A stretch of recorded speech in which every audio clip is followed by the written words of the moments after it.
Olá pessoal, sejam bem-vindos. Nós somos a Igreja Batista Central de Taguatinga, Escola Bíblica Dominical. Eu sou Jairo de Souza Peixoto e queremos hoje compartilhar a lição número 10, a piedade do cristão, baseado no Sermão do Monte.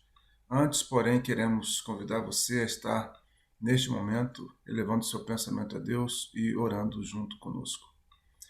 Senhor Deus e Pai, muito obrigado por este dia, por este momento em que estamos aqui estudando e aprendendo da Tua Palavra.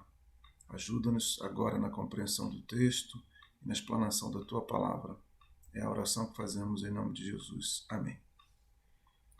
Ainda respirando pandemia, Covid-19, todo esse contexto difícil que o país e o mundo está atravessando, nós queremos convidar você a, nesses momentos, estar voltando seu pensamento para a Palavra de Deus no tocante aos estudos que estamos fazendo do Sermão do Monte.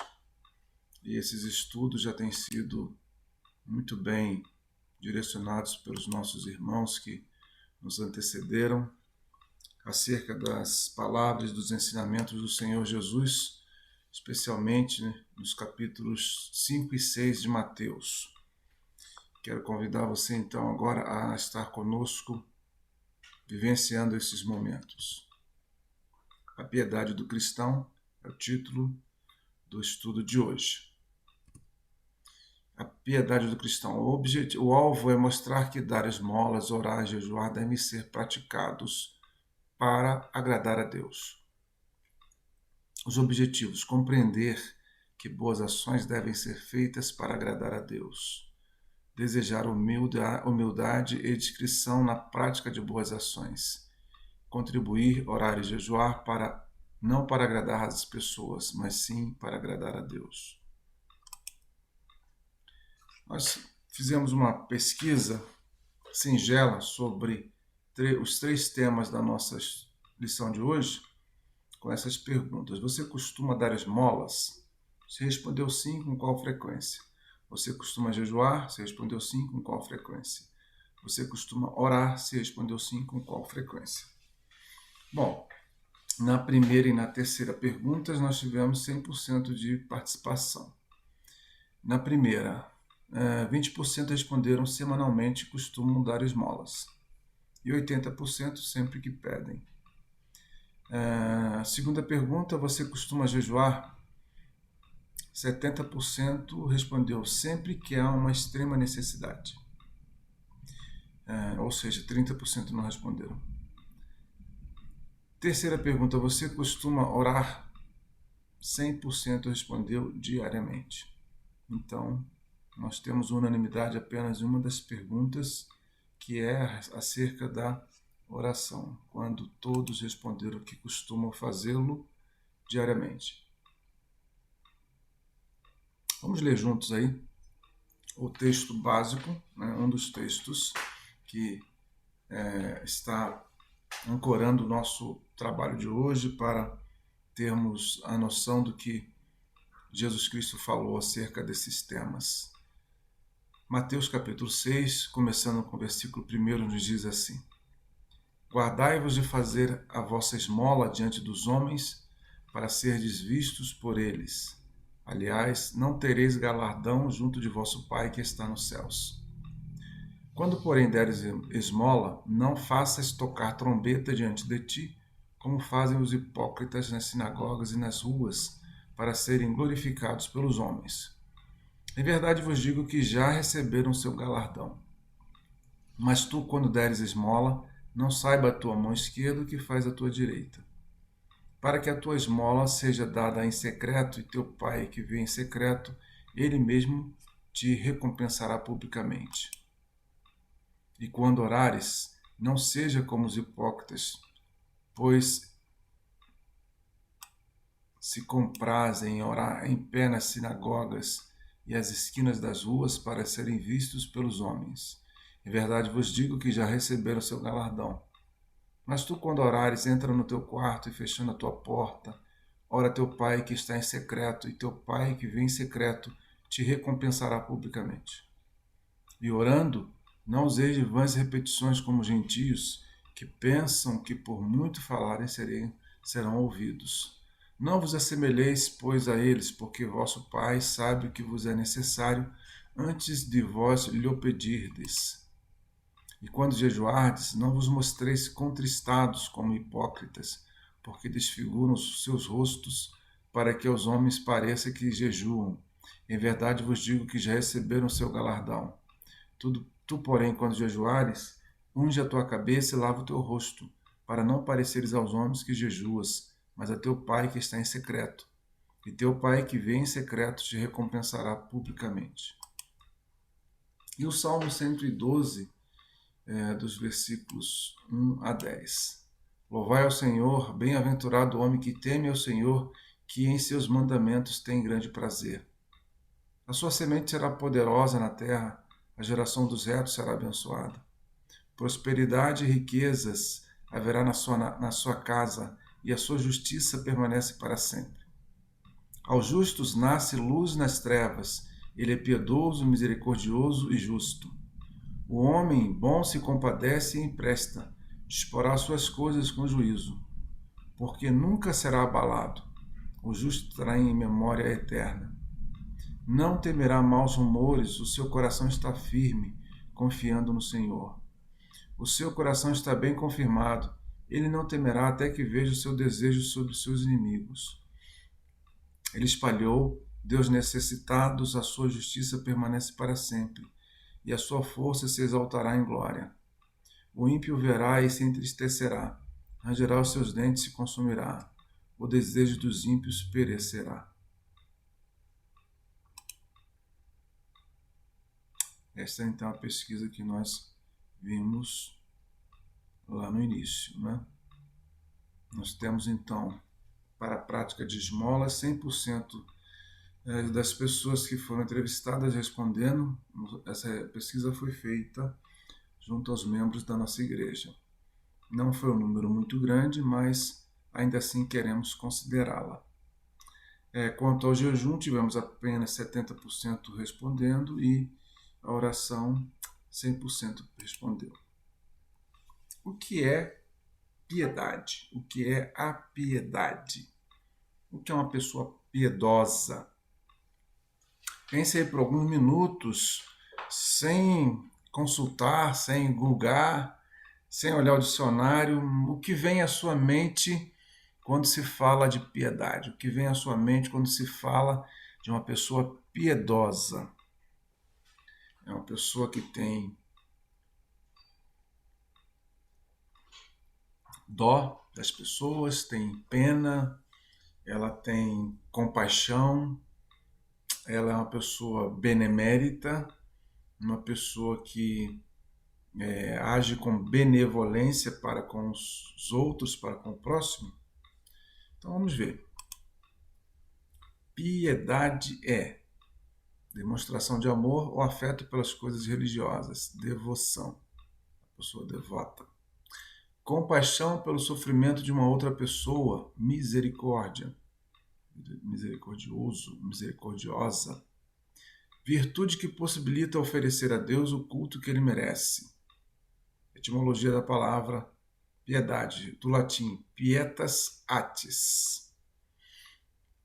Clemência, benevolência, comiseração, compadecimento, compaixão, condoimento, condolência, consternação, dó, dor, enternecimento, humanidade, lástima, mágoa, maviosidade, meiguice, miseração, misericórdia, pena, pêsame, pesar, sensibilidade, ternura, bondade, caridade. Então, algumas daquelas palavras que nós citamos anteriormente estão aí, nesse rol de considerações que o dicionário nos apresenta como piedade.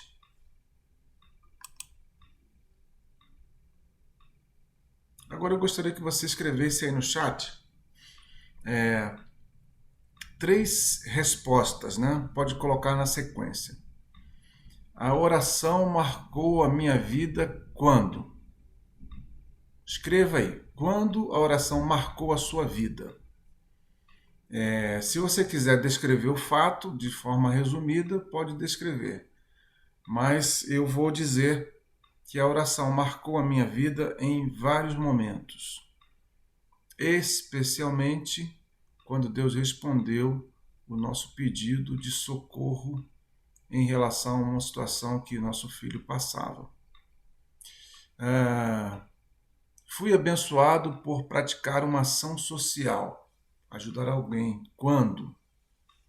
Então, gostaria que você também, se foi o caso, se aconteceu, quando que você foi abençoado por praticar uma ação social? Você sentiu que houve uma correspondência, se não foi imediata, mas foi de uma forma muito clara para você. Aqui nós estamos trocando então o termo esmola por ação social, para ser mais abrangente, né? Então, a esmola não é tão somente você entregar valores ou entregar comida, mas a esmola vai no sentido de ajudar a pessoa necessitada, a pessoa mais carente. Escreva aí, se você teve alguma circunstância assim. Terceira, o Senhor me abençoou quando jejuei por. Em que situação você teve na prática do jejum uma clara evidência da ação de Deus na sua vida, do Espírito Santo, uma resposta que você percebeu que veio da parte de Deus, porque ou em função do jejum que você fez ou estava fazendo naquele momento. Ok, muito bom. Espero que vocês tenham respondido pelo menos uma dessas três questões, ok? A piedade do cristão. O objetivo de Jesus no Sermão do Monte foi nos ensinar a praticar uma religião piedosa. Uma religião piedosa, ela chega a ser um termo redundante. Por isso que nós colocamos entre aspas, porque religião se confunde com a palavra pia. Uma pessoa pia é uma pessoa religiosa, né? Então, os pios são religiosos e os ímpios são os não religiosos, né? Os afastados da religião ou aqueles que negam a religião. E a palavra religião em si, ela tem a ver com a ideia de sermos religados a Deus por intermédio de Jesus Cristo. Nós que cremos assim. Nós, os cristãos, acreditamos que fomos ligados de novo a Deus depois da queda do homem, depois da caída, né, ou da queda, melhor dizendo. Nós fomos religados por intermédio de Jesus Cristo. Daí a palavra religião, de religar. E a palavra piedosa no sentido de ser uma pessoa que exerce religiosidade. Por isso que está entre aspas aí, religião piedosa. O objetivo também é ensinar a ser piedoso da forma mais correta. Por quê? Existe a forma errada? Existe. Existe a forma que a gente considera errada porque ela não está de acordo com a Bíblia. Quando eu faço uma benevolência, quando eu faço uma boa ação, visando obrigatoriamente uma recompensa, visando um reconhecimento público, visando uma popularidade. Alguns de nós conhecemos políticos que a cada 4 anos eles aparecem e eles fazem ação social, eles fazem benevolências, mas eles primeiro contratam um bom fotógrafo, um filmador, ou então chamam uma mídia para que se divulgue aquilo, se publique, né? Se faça um marketing em cima daquela ação social. Ele faz uma ação social escondida, na calada da noite ou dentro de um quarto. Não, ele faz de forma pública.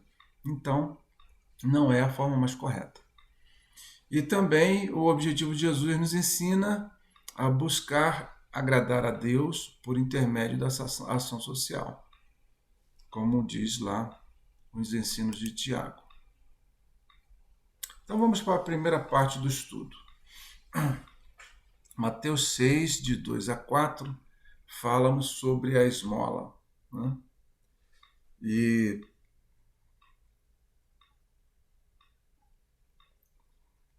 significado grego, da palavra em si é ajuda aos pobres que lhes dê alívio imediato.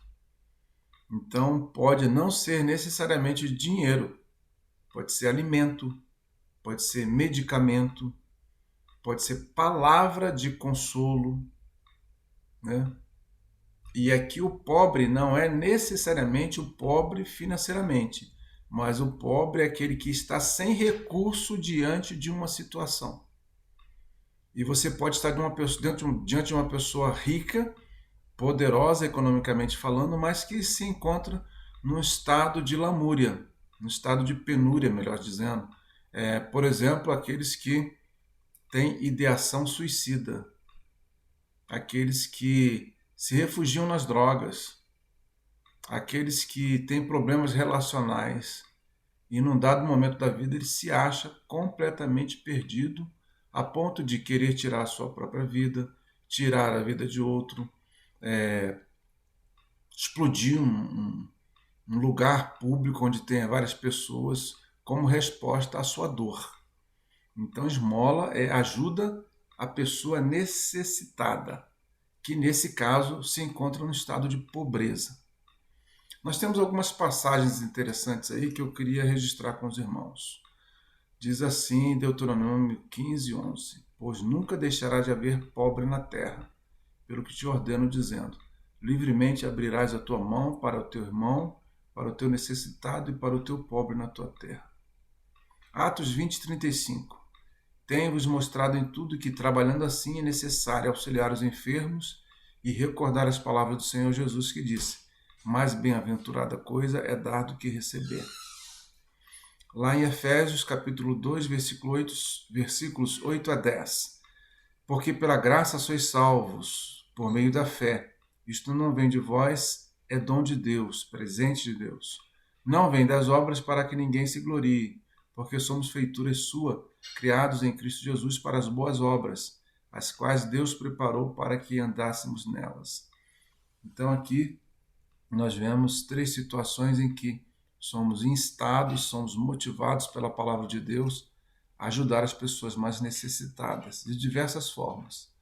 Na primeira, o texto é ajudar abrindo a mão, né, dando aquilo que eu tenho de sobra, aquilo que eu tenho condições de repartir, aquilo que, mesmo não sobrando também, mas o meu coração é impelido a doar. No livro de Atos, nós lembramos a palavra que o próprio Cristo disse, né? Mais bem-aventurado dar do que receber. E em Efésios 2, 8 a 10, ele fala, em contraponto aos que pensavam que a salvação poderia ser comprada, regateada, negociada, comercializada, ele fala que isto é dom de Deus, é presente de Deus, para que ninguém se glorie, se vanglorie, dizendo que, olha, ajudei muitos pobres, eu favoreci muito essas pessoas, eu fiz muito por eles, mereço ser salvo. E a salvação não passa por esse critério. A esmola. Então vamos lá. Devo ou não dar? Esta resposta deve vir da sua convicção de que Deus lhe inspira e orienta a fazê-lo. Acabamos de ler na Bíblia várias orientações. Dar esmola não é o mesmo que incentivar a mendicância? Pode ser, mas pode não ser. Isto vai depender de vários fatores. Se a pessoa realmente necessita, se a pessoa vai fazer bom uso da doação, se a pessoa está ou não envolvida em vícios e crimes, se o Estado deveria estar fazendo esta parte, etc. Portanto, são muitas variáveis a considerar.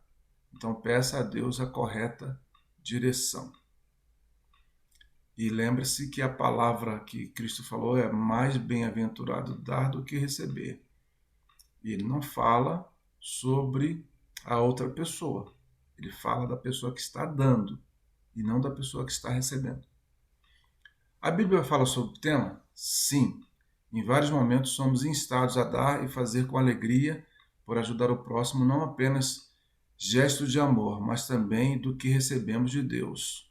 Como registra lá o Evangelho segundo Tiago, ou o livro de Tiago, como está registrado originalmente. Por que devo dar esmolas? Que tipo de esmola? Olhando para Jesus, autor e consumador da fé, o qual, pelo gozo que lhe estava proposto, suportou a cruz, desprezando a afronta, sentou-se à destra do trono de Deus. Então, Cristo não olhou a situação que ele estava passando por doar a sua vida, mas ele olhou para o propósito de Deus em fazer esta oferta do seu próprio filho. Pela fé, né, Moisés, ele fez tudo aquilo que ele fez porque tinha em vista a recompensa. Então, podemos ver a recompensa sim. Podemos ter em vista a recompensa, não é errado. Pela fé, Abraão habitou na terra da promessa. Aqui está falando de Abraão. Porque esperava a cidade que tem fundamentos. Então podemos ter uma expectativa de uma resposta futura da parte de Deus ou da parte da circunstância na qual estamos nos envolvendo. Porém, o Senhor disse a Samuel: não atentes para a sua aparência, nem para a grandeza da sua estatura, porque eu tenho rejeitado. Porque o Senhor não vê como o homem, pois o homem vê o que está diante dos olhos, porém o Senhor olha para o coração. Então vai o que está no nosso coração, na nossa intenção. Eu vou dar esmolas, eu vou ajudar uma pessoa, eu vou praticar uma boa ação, uma ação social, por assim dizer. Com que motivação? Qual é o ânimos desta ação? Corrie ten Boom é uma escritora muito conhecida por sua obra chamada O Refúgio Secreto. E nessa obra ela descreve, ou o autor descreve, quantas pessoas foram refugiadas na sua casa, na Holanda, ela é holandesa de nascimento, na época do nazismo. E ela salvou muitos que acorreram para o seu refúgio. E esse livro depois se transformou num filme. Só não recordo o nome do filme. Pode ser que tenha o mesmo nome, O Refúgio Secreto. Não segure as coisas com muita força. Ou seja, aquilo que é seu, você deve cuidar, deve tratar, mas não tenha tanto apego às suas coisas, ou às coisas consideradas suas, porque, no final das contas, elas não são nossas, nós somos apenas mordomos daquilo que Deus nos confiou. O segundo item do nosso estudo, que Jesus também trata no Evangelho de Mateus, capítulo 6, é a oração. E esse título aqui é interessante, né? Oração cristã. Mas pode ter uma oração que não seja cristã? Vamos ver. Vamos lá. Você gosta de orar? Essa pergunta aqui não tem uma pegadinha como alguém pode imaginar. Mas se você tem prazer em conversar com Deus. No texto, nós temos lá que aqueles que faziam a oração com gosto, uma preferência por publicidade. Jesus fala dos que gostavam de orar em público para serem vistos e exaltados pelos homens. Mas Jesus nos explica por que e como devemos orar. Jesus nos mostra, como modelo próprio, como conversar com Deus. Orar a Deus é diferente de orar para os homens, ou orar a Deus para ser visto pelos homens. Como este tema é mais comum e mais trabalhado em várias lições, não vamos nos alongar na sua análise. Orar é falar com Deus, ouvir dele ou saber que ele vai nos atender na medida da sua vontade e também do seu tempo. A oração. No teu quarto. A gente vai voltar lá na frente e falar sobre isso aí, tá? Onde estão os nossos guardados. Lá nós guardamos as nossas coisinhas, nossas preciosidades, não é isso? Então guarda um pouquinho, porque você vai ter uma surpresa com esse termo. Vãs repetições, sinal de hipocrisia dos fariseus, demonstra falta de assunto na conversa com o nosso próximo ou falta de objetivo no diálogo, podendo parecer que se deseja cumprir uma formalidade. Ou então, no popular, né, encher linguiça, né?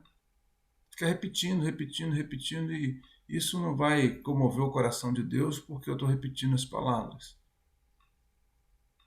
Mas eu posso ter repetições que não são vãs, repetições que expressam na realidade a persistência na oração, a repetição que expressa a intensidade da vontade de ser atendido. Então, aquele que ora pelo filho anos a fio, salva meu filho, tira meus filhos das drogas, salva o casamento do meu filho, salva o meu casamento, salva o meu marido, salva a minha esposa. E eu repito isso milhares de vezes. Isso não é uma repetição vã. A repetição vã é aquela que não tem objetividade, não tem conteúdo. É simplesmente para cumprir uma formalidade de oração. Estou orando, estou conversando com Deus. Para que orar se Deus já sabe de tudo da nossa vida? Eita, nós! Não é para informar Deus sobre nossa situação, mas é uma demonstração de confiança e dependência exclusiva da sua resposta. Eu vou falar com Deus, eu vou conversar com Deus, eu vou me expor a Ele, eu estou dizendo para Ele, em primeiro lugar, eu confio no Senhor, eu dependo do Senhor e eu aguardo a sua vontade, submissão, obediência. Elementos importantes da oração. Essa mesma oração considerada, né, a oração modelo. Abba Pai. Né? Ô papai, ô paizinho querido. Termo usado pelos filhos para se dirigir ao pai na intimidade do lar. Fora da casa era usado o Kyrie, né, como diz lá o pastor Carlos Queiroz no seu livro. Era um sinal de intimidade. Então, não é comum você chegar na rua e perto de outras pessoas, mesmo que você esteja próximo do seu pai, o paizinho. Tem um grupo aí, né? Me parece que é na Bahia, que eles costumam falar, né? Mesmo em público, painho, né? Mas pode não ser por essa razão, pode ser por outra razão. Mas, de uma forma geral, nós só fazemos essa chamativa, esse vocativo para o nosso pai, quando nós estamos próximos na intimidade. Ô paizinho, ô papai, querido pai. Nosso, aspecto coletivo ou de comunidade, quebra a tentação da oração individualista. Então, daí eu entrei na intimidade da presença de Deus, mas de imediato eu já vou coletivizar a minha oração. Eu vou espraiá-la para outras necessidades diferentes das minhas, outros arraiais diferentes do meu, né? Ou seja, não vai ser tão somente para a minha necessidade que estará direcionada a essa oração. Quarto, tameion é o depósito dos alimentos da casa. Diferente do que poderíamos pensar em nosso idioma, é o lugar das reservas da família, seu sustento, suas fontes de energia, onde apenas o administrador ou o dono da casa tinha acesso. Então, aqui o quarto, também, como a gente viu lá atrás, onde estão os nossos guardados, né? A ideia de que é um lugar diferente da sala, diferente da cozinha. Não é um lugar comum onde todos têm acesso. É um lugar onde poucas pessoas entram, onde poucas pessoas têm autoridade para tocar nas coisas. É um lugar íntimo, seguro, onde estão as coisas que dão sustento para a família, né? Como a gente chama, por exemplo, a despensa da casa. Que está nos céus é a transcendência. Ele está ouvindo dos céus, mas está em outros lugares ao mesmo tempo, também ouvindo outras preces. Isso vai além da nossa limitada compreensão. É um Deus que está nos céus e está junto de mim, está junto de você agora. Ele está agora na UTI dos hospitais ouvindo as orações. Ele está agora nos cemitérios ouvindo os choros e os lamentos. Ele está agora nas situações em que a pessoa vai diante do gerente para negociar suas dívidas, está agora diante de uma discussão de um casal. Ele é transcendente, ele vai muito além do que nós podemos imaginar. Que está nos céus é muito distante, muito longe, mas os céus vêm até nós. A palavra de Deus diz que Deus, quando nós chamamos a Ele, né, Ele se inclina para ouvir o nosso clamor. Ele se ajoelha, ele se põe na nossa estatura, na nossa altura. Ele se coloca como nós para nos ouvir. A terceira parte do nosso estudo é o jejum cristão. João Wesley escreveu assim: algumas pessoas têm exaltado o jejum religioso, elevando-o além das escrituras e da razão, e outros o têm menosprezado por completo. Onde é que nós estamos, né? Em qual dos extremos? Então vamos ver aqui. Em Levítico 16, 29 a 31, o povo de Israel recebeu a ordem de jejuar. Em Zacarias 7,3, depois do cativeiro na Babilônia, passou a praticar jejuns. Em Lucas 18,12, os fariseus jejuavam. Em Mateus 9,14, os discípulos de João Batista jejuavam. Em Mateus 4:1 e 2, Jesus jejuou. Em Atos 13, 1 a 3, a igreja jejuou. Em 2 Coríntios 6, 5, os apóstolos jejuaram. Então, e aí, devemos jejuar ou não? O cristão, né, da igreja evangélica atual, da igreja batista, né, a nossa igreja é uma igreja batista, considerada tradicional, né, por alguns, ou considerada bíblica por outros. Devemos jejuar? Jejum é um meio ou um fim em si mesmo. Se não for acompanhado de uma conduta correta, o jejum perde o sentido. Isaías 58, de 1 a 12. Quando e como é praticado? Então vamos lá. Antes ou durante grandes decisões, segundo Crônicas 20, de 1 a 4. Então Jeosafá temeu e pôs-se a buscar o Senhor e apregoou o jejum em todo Judá. Jeosafá soube da proximidade dos seus inimigos, que eram muito numerosos. Então não tinha outra saída senão orar. E ele entendeu isso e levou o povo a orar. E dessa oração e desse jejum resultou a libertação do seu povo. Em momentos de tristeza, Neemias 1:4, e sucedeu que, ouvindo eu estas palavras, assentei-me e chorei, e lamentei por alguns dias, e estive jejuando e orando perante o Deus dos céus. O copeiro do rei, né, quando soube que o seu povo estava sendo assolado e a sua cidade natal sendo destruída. Ou de arrependimento, Jonas 3, 5 a 9. E os homens de Nínive creram em Deus e proclamaram jejum e vestiram-se de saco, desde o maior até o menor. Quando houve então o arrependimento e a conversão dos ninivitas. Individual ou coletivo, 2 Samuel 12, 22. E disse ele, vivendo ainda criança, jejuei e chorei porque dizia, quem sabe se Deus se compadecerá de mim e viverá a criança? Então, temos várias situações de prática de jejum. É a abstenção total ou parcial de alimentos por certo período com razão específica. Pode ser com fins religiosos, medicinais, estéticos, etc. Pode ser geral ou específico de alguns itens apenas, carne, bebida alcoólica, etc. Nós temos o jejum para, por exemplo, o exame médico, né? Jejum de 6 horas, jejum de 12 horas. Nós temos o jejum por questão dietética ou estética, né, que alguns praticam. Nós temos o jejum só de carne. Não posso comer carne agora nesse período porque estou em jejum. O outro, não posso tomar bebida alcoólica, né? E a gente tem que ter muita disciplina bíblica para considerar a questão do jejum. Caminhando para o nosso encerramento,